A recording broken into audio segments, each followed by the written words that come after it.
Olá, sou Carlos. Hoje estou apresentando a vocês aqui uma nova sequência didática, né, uma proposta de uma nova sequência didática, onde nós vamos focar aqui sobre os desafios das vacinas da Covid-19.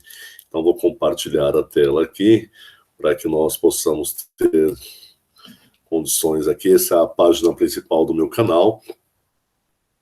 Neste canal eu venho trazendo algumas sequências didáticas, focando um pouquinho para a área de matemática, trazendo questões sobre CETESB, sobre o desenvolvimento e o acompanhamento, a abordagem, a modelagem matemática da sardinha, trazendo algumas sequências didáticas em relação ao programa Recuperação e Aprofundamento, falando um pouquinho sobre o currículo paulista, falando um pouquinho também sobre a Base Nacional Comum Curricular e alguns aspectos relacionados à matemática. Este é o endereço do meu canal, gostaria que você, em momento oportuno, pudesse visitar, conhecer, fazer suas sugestões ou críticas, tudo será bem-vindo. A nossa temática aqui, para a nossa sequência didática, são os desafios das vacinas Covid-19. Então, todos nós sabemos aí que temos uma grande corrida aí, né, de todos os países, inclusive o Brasil também, mais do que nunca, né, na questão do desenvolvimento e buscar também aí, né, os imunizantes aí contra essa doença aí, né. Então, aqui é o foco que eu gostaria de discutir e, antes de mais nada, falar a respeito do planejamento da nossa sequência didática. O objetivo é analisar as principais vacinas desenvolvidas contra a Covid-19. Público-alvo, alunos da segunda série do ensino médio. Nada impede de você, professor, fazer uma adaptação, você que é professor de matemática, fazer uma adaptação para o ano e série, e você que não é professor, mas também que está com interesse aqui em participar da minha sequência didática, seja bem-vindo, e eu acredito que vai te ajudar também a compreender melhor aí algumas questões que se fala a respeito de cálculo, de valores, de vacinas, enfim. A nossa justificativa e a motivação à medida em que a humanidade faz mais contato com a fauna silvestre em suas atividades diárias, com a construção de estradas, desmatamento, comércio de animais silvestres ou agricultura, os seres humanos são expostos a vírus que são comuns em animais selvagens. Peter Zak. Os temas e conteúdos aqui é entender como é desenvolvida a vacina. E também auxiliar o professor de matemática com aproveitamento de dados reais, no qual é que ele pode realizar situações, problemas, realizar cálculos por estimativa, por estatística, desenvolver uma série de atividades relacionadas à área de matemática com a temática vacinas da Covid-19. Então, vamos lá? Então, antes de mais nada, vamos contextualizar, né? Lembrando que cada aula, aproximadamente 45 a 50 minutos, né? Essa primeira aula nós temos o objetivo aqui de também analisar as principais vacinas desenvolvidas contra a Covid-19, né? E, antes de mais nada, vamos falar um pouquinho das etapas, né? As etapas da vacina. Essas etapas, nós sabemos que a primeira é realizada em animais, e a fase testes, né, e pré-testes são realizadas em humanos. Sim, normalmente isso acontece em 3 fases, né? A primeira fase com um número menor, para aproximadamente 500 pessoas, a segunda fase com 2.000 pessoas, a terceira fase com 4.000 pessoas, e após a sua eficácia e aprovação pela Anvisa, né, e pelos institutos aí de validação, ela é ela é fabricada e a sociedade, mais uma vez, consegue tomar a vacina no braço. Então, nós temos aqui, antes de falar um pouquinho das etapas também, a questão como é que isso se constituiu, né? Então, nós conhecemos e sabemos aí SARS-CoV-2, que é o coronavírus, principal entrada por vias respiratórias, aerossóis. Quando uma pessoa fala sem o uso da máscara, proximamente a outra, ela tem uma capacidade maior, né, de inalar esses aerossóis e ser feita a transmissão da doença, né? E tivemos algo que eu resgatar alguns dados aqui.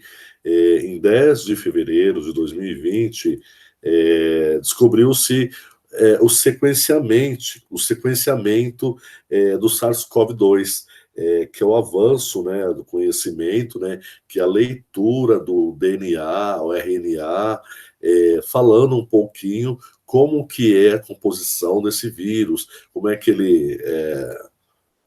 foi a sua sistematização, o seu, né, desenvolvimento. E a partir daí também, 10 dias, mais 9 dias, no dia 19 de fevereiro, em 2020, lá na Genebra, reuniram-se aproximadamente 400 cientistas que tinham o objetivo principal, né, de conhecer e acelerar aí o tratamento de remédios e também a vacina, que é de um interesse mundial mais do que nunca, né? Então tivemos aí a primeira turma.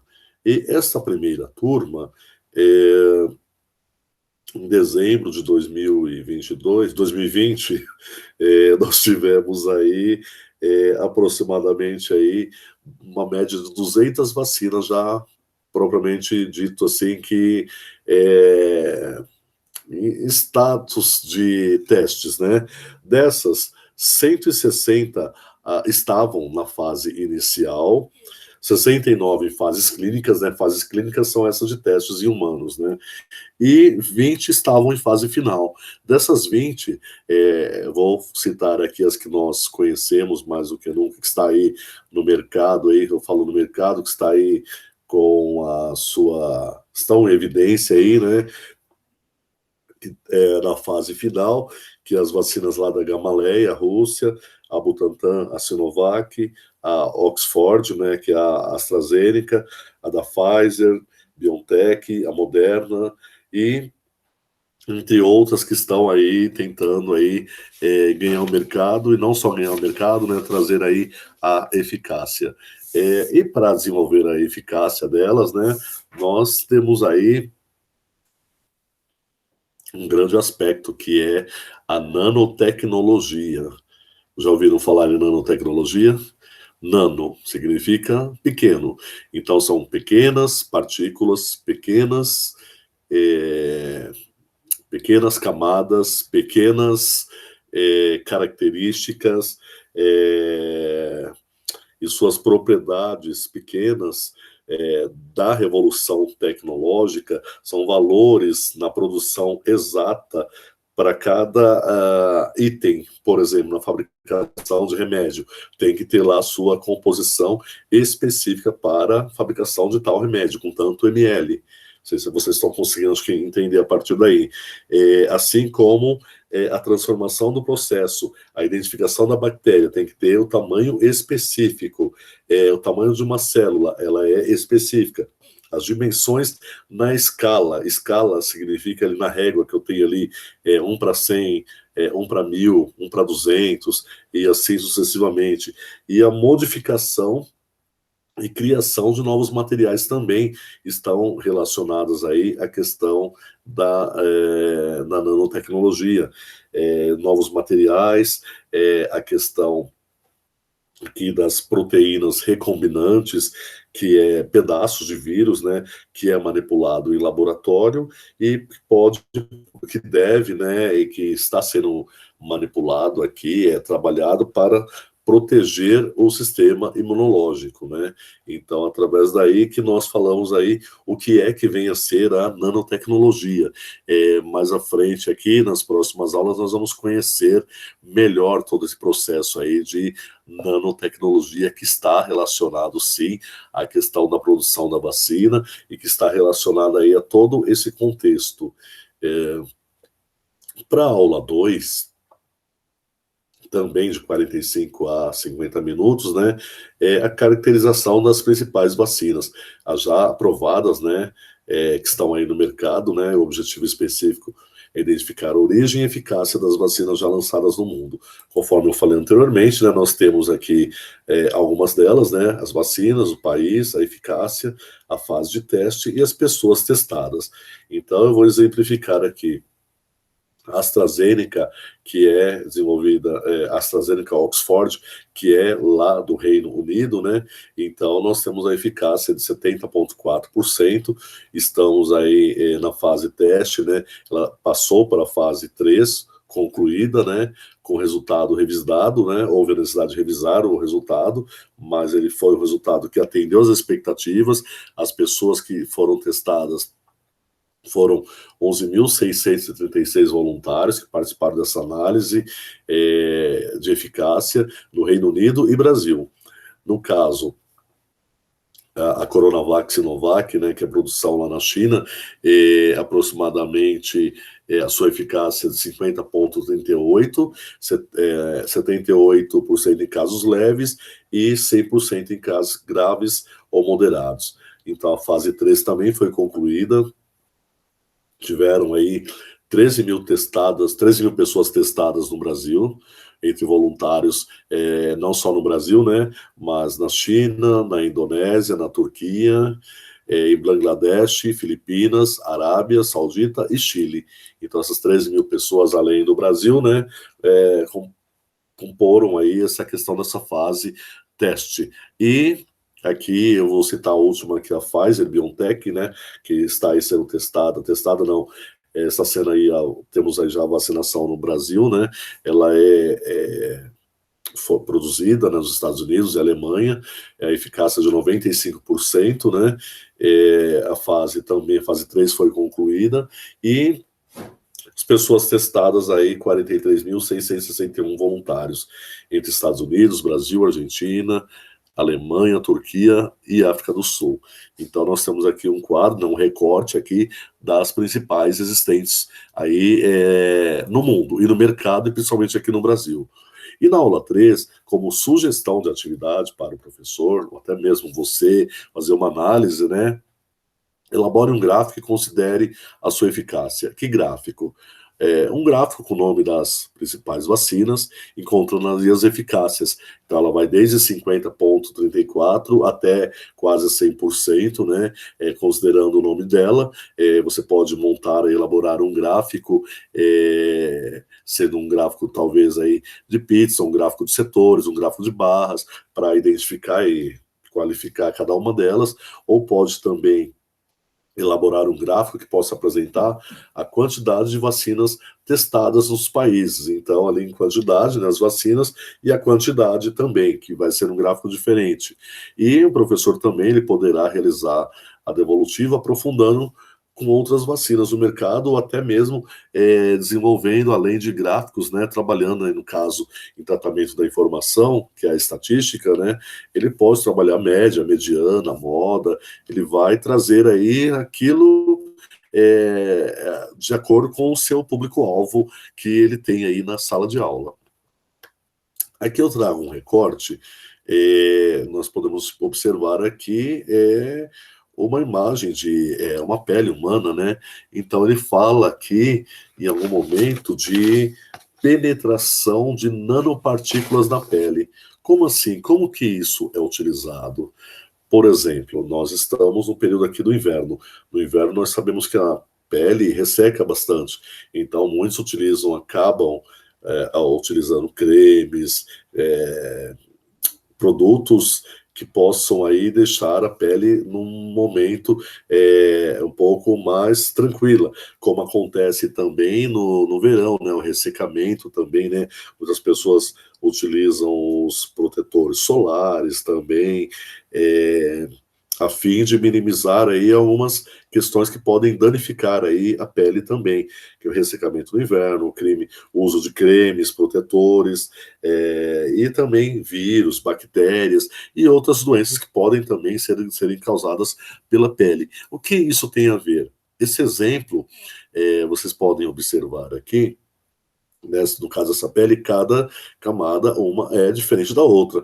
Nós podemos observar que aqui existem vários triângulos, retângulos, entre outras figuras aqui, que cada um pode enxergar de acordo com a sua necessidade, né? Mas é importante nós identificarmos também o número e o seu espaço também. E aí, quando eu falo de nanopartículas, eu falo também de espaço, escala nanométrica. Por exemplo, na aula 4, o professor pode analisar uma escala nanométrica. Antes de mais nada, né, ela tem como objetivo analisar o valor posicional dos números da nanotecnologia e voltando, resgatando algumas questões da notação científica. Os conteúdos, realizar cálculos que envolvem valor posicional para encontrar valores nanométricos e de nanopartículas. Por exemplo, eu tenho aqui 1 nanômetro, 10 nanômetros, 100 nanômetros e 1000 nanômetros, que é equivalente ao quê? A 1000 metros ou 100 centímetros. Isso de acordo com a transformação e a escala que você vai desenvolver. Então, como eu disse, lá no caso daquela imagem da pele humana, então nós temos ali condições de analisar DNA, nós temos como identificar as proteínas, identificar vírus, identificar bactérias, identificar células sanguíneas, identificar vários fatores existentes ali, tudo em escala nanométrica. E para facilitar, vocês se lembram que lá nas séries anteriores, logo lá no início, quando nós começamos a estudar, era solicitado para que nós pudéssemos transformar dezenas, centenas, unidades, unidade, centena, dezena, dezena, centena, como essa parte aqui, essa sugestão de atividade. Vocês estão observando aqui, nós temos uma parte inteira e uma parte decimal. Então foi proposto aqui um quadro, né, um valor posicional, e registrar os seguintes números: 34, 5, 28, 79, 456, 789, 34, 21, 324 e 506. Então, nós temos aqui a parte que representa a parte decimal, que são os décimos, centésimos e milésimos. E nós também temos aqui a parte inteira, que representava a unidade simples, a centena, dezenas e unidades.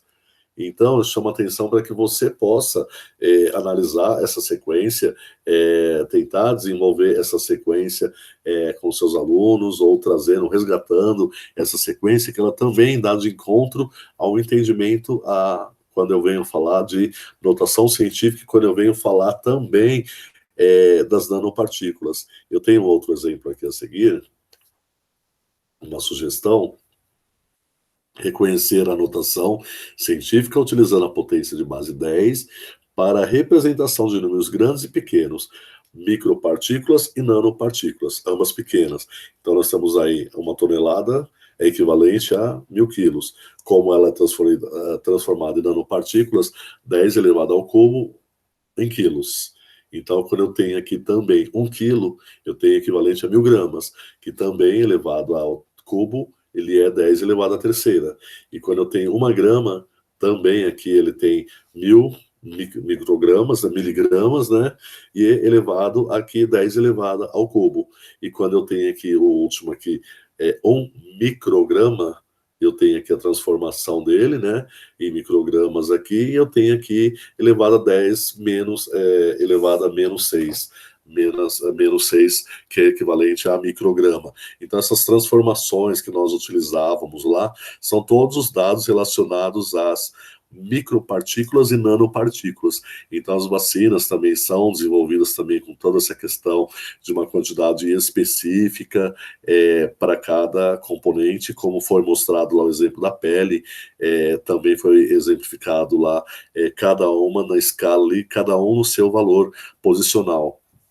Então é importante também, se o professor quiser aprofundar ou resgatar ou trazer esses valores aí aos alunos, é importante, de alguma maneira ou outra, ou utilizar ou aprofundar esses exemplos que ele pode, que podem ser auxiliados aí na sua aula de matemática ou até mesmo no seu cotidiano, né? E a devolutiva, né? Ele pode sugerir outras, né? ou construção de outros exemplos que trabalham aí com a questão de nanopartícula, nanotecnologia, como também de notação científica, algo do seu cotidiano. E nós sabemos também que nós temos aí agora um novo componente curricular, né? Principalmente do 6º ano até a 3ª série do ensino médio, que é o projeto de vida.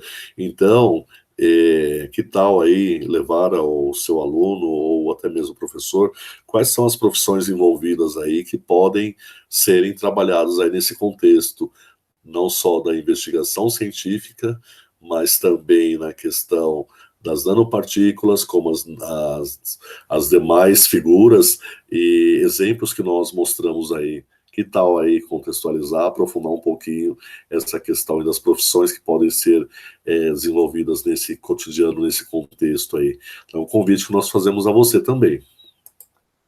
E na aula 6, manter o distanciamento e aerossóis. Conforme dito anteriormente, né, os aerossóis são maneiras, forma que eu estou falando aqui, eu estou liberando alguns aerossóis, no qual eles são invisíveis, são as nanopartículas, e se eu estiver sem o uso da máscara, falando próximo a uma pessoa, eu posso, se eu tiver o vírus, eu posso trazer e contaminar essa pessoa. Então, enquanto ela não vem, vamos manter o distanciamento social e usar as máscaras, né?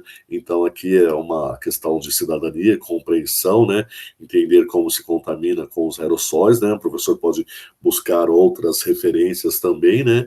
Aqui só uma sugestão de atividade para que possa reforçar na questão de revisitar os protocolos, né, sanitários, incentivar sobre a importância do distanciamento social e também reforçar as questões aos alunos, mostrando casos de infecções e números de infectados no mundo e no Brasil e por região. Mas como assim? Nós temos condições, além dos meios de comunicação que trazem constantemente as informações, nós temos algumas plataformas que eu vou mostrar a seguir a vocês, que podem também serem utilizadas em sala e podem ser manipuladas não, conhecidas, né, e aplicadas em algumas atividades aí do cotidiano. Então, só para que nós possamos retomar, né, a nossa sugestão de aula, de sequência didática, nós aqui trouxemos aqui compreendendo e acompanhando o processo.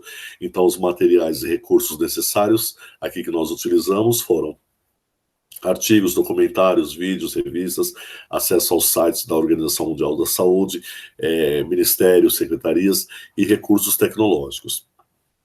A avaliação ela pode ser individual e coletiva.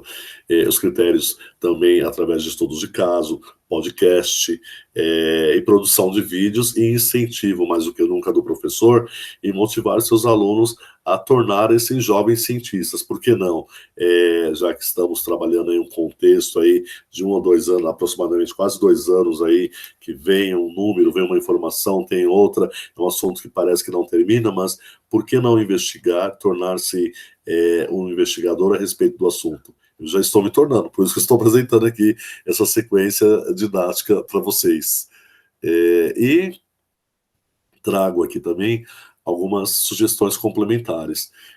No Jornal da USP, ele traz aqui uma sugestão, equação da vida. Como a matemática modela a pandemia. Então, os cientistas do Centro de Pesquisa da USP trazem contribuições de números para entendimento sobre os efeitos do coronavírus. Então, eu trago aqui para vocês o link, né, para que vocês possam conhecer, aprofundar e fazer um desdobramento, quem sabe aí, aprimorar e aplicar aí no cotidiano, até mesmo como exemplo para os seus colegas, ou até mesmo como exemplo para o seu aluno também. E essa plataforma ela auxilia na simulação do número de vidas salvas pelo isolamento. Então, um estudo aqui estima que um brasileiro pode ser salvo a cada 4 minutos com isolamento. Então, temos aqui uma plataforma, convido vocês a conhecer, a analisar e, mais do que nunca, tentar entender o entendimento dela para que você possa aplicar ela em momento oportuno também. E nós temos aqui os professores da Unesp e da USP, eles desenvolveram outra ferramenta que utiliza a matemática, a inteligência artificial, né, para predizer, estimar, né, o número de infecções e óbitos e pacientes recuperados no estado de São Paulo, utilizando dados fornecidos pelas prefeituras, municípios concentrados. Então, aqui é uma outra plataforma, né, a InfoTracker, então ela traz alguns recortes aqui falando de internações nos hospitais, os vacinados, as internações em UTI, o percentual. Então, aqui nós convidamos você também a conhecer, né? Temos aqui o link aqui, você possa conhecer, mergulhar e conhecer um pouco sobre essa excelente plataforma que traz aí essas contribuições. E eu trago também um recorte aqui com dados do dia 28 de maio, de ontem, né? No caso aqui, a enfermaria, quantos estavam internados, quantos estão na UTI, qual é a taxa de ocupação da UTI, qual o número total de internados, né? O percentual aumento nos últimos sete dias, né? Se houve declínio ou aumento, me parece que houve aumento nos últimos sete dias, né? Então é importante analisar, investigar também esses dados, como também tem aqui o percentual aumento, declínio referente a 14 dias, né? Então tem de 7 dias e tem de 14 dias também, para que possa ser feita uma leitura tanto no tratamento da informação, como também, né, em uma média aritmética, média, mediana, moda, ou até mesmo a resolução de problemas, ou a leitura de tabelas, ou a construção de gráficos também, né? E aqui é uma outra contribuição, aqui é a mesma contribuição da Unesp e a USP, né, que fala do número de vacinados na primeira dose, né, e da segunda dose. E só relembrando, né, nós temos aqui no estado de São Paulo aproximadamente 13 a 14% de pessoas que vacinaram apenas a segunda dose, então ainda é um número pequeno. Nós temos aí, né, nas mídias dizendo que temos aí 25%, esses 25% basicamente é quem tomou a primeira dose. Na segunda dose nós temos aí de 12 a 13% aí de pessoas que no estado foram vacinadas, então é um número pequeno ainda, né? Então todo cuidado na questão do distanciamento. É importante reforçar aí a comunidade, a vizinhança, seus alunos, seus colegas, para redobrar aí essas questões. Aqui eu trago as nossas referências, né? Vem desde a Base Nacional Comum Curricular até dados do Ministério da Saúde, plataformas existentes aí que trazem essas informações aí constante aí, né? Essa dinâmica constante aí de números e situações que podem ser aproveitadas aí na aula de matemática. E aqui, mais uma vez, né, eu agradeço a oportunidade, né, e convido novamente você a participar, a conhecer os links ao playlist do meu canal, e agradeço a oportunidade aqui de participarem da videoaula que eu apresento aqui a vocês no nosso canal, no meu canal, nosso canal. Obrigado.